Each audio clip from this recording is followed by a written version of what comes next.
কি এক আল্লাহ আমরা পাইছি, তিনিই প্রথম, তিনিই শেষ, তিনিই প্রকাশ্য, তিনিই গোপন। হুয়াল আউয়াল ওয়াল আখির ওয়াল যাহির ওয়াল বাতিন ওয়া হুয়া বিকুল্লি শাইইন আলীম।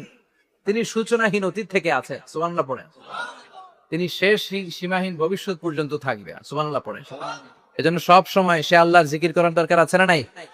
আমরা যেন বেশি বেশি আল্লাহর প্রশংসা, আল্লাহর জিকির করতে পারি। আল্লাহ তৌফিক দাও, আরো জোরে করি আমিন। আর কোরআন থেকে কথা বললেই সেটা সুন্দর হয়, সেটা আমাদের জন্য কল্যাণকর হয়। কারণ কোরআন এমন কিতাব, যে কিতাবে কোনো ভেজাল নাই, আছে কোনো গোজামিল নাই, আছে গোজামিল আর ভেজাল থাকবে কি করে? এই বইটাকে নাজিল করেছে কে? চিল্লায় বলেন কে? এই জন্য সবসময় এই বইটা পড়তে হবে বেশি বেশি। রাজি আছেন তো? ছেলে মেয়েদেরকে এই বইটা শিখাই দিতে হবে। আমি সবসময় বলি যে teach your children the holy Quran, holy Quran will teach your children everything. আপনি আপনার ছেলের শুধু কোরআন শিখায় দেন, কোরআন আপনার ছেলেটারে গোটা বিশ্বটা শিখায় দিবে। ছেলে মেয়েদেরকে কোরআন শিখাবেন তো?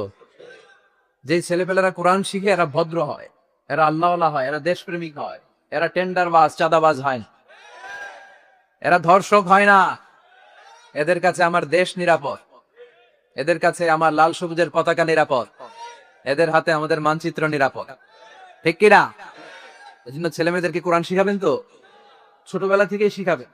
ছোটবেলায় ওদের মনটা, হৃদয়টা কোমল থাকে। এই সময় যা শিখান ওইটাই ব্রেনের মধ্যে ইনস্টল হয়ে যায়। ছোটবেলা যদি গান শিখান, সে গায়ক হবে। আর কোরআন শিখালে হাফেজে কোরআন হবে। চিল্লায় বলেন ঠিক কিনা?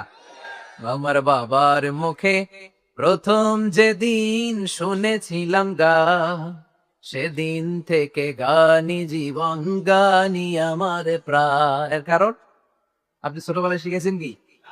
গান। তো গান তার জীবন মরণ প্রাণ সব। এই গান না শিখিয়ে আপনার কলেজের টুকরা ছেলেরা যদি কোরআন শিখাতেন, তখন সে বলতো বাবার মুখে প্রথম যেদিন শুনেছি কোরআন, সেদিন থেকে কোরআনি জীবন, কোরআনি আমার প্রাণ। ঠিক কি না? এমন ছেলে আমরা চাই যা জান প্রাণ সবকিছু হবে আল্লাহ কোরআন। যেন ছোটবেলা থেকে কোরআন শিখাবেন, হৃদয়টা ওদের কোমল থাকে, যেটাই শিখান ওইটাই শিখবে।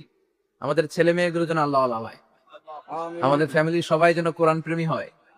আল্লাহ তুমি কবুল করো।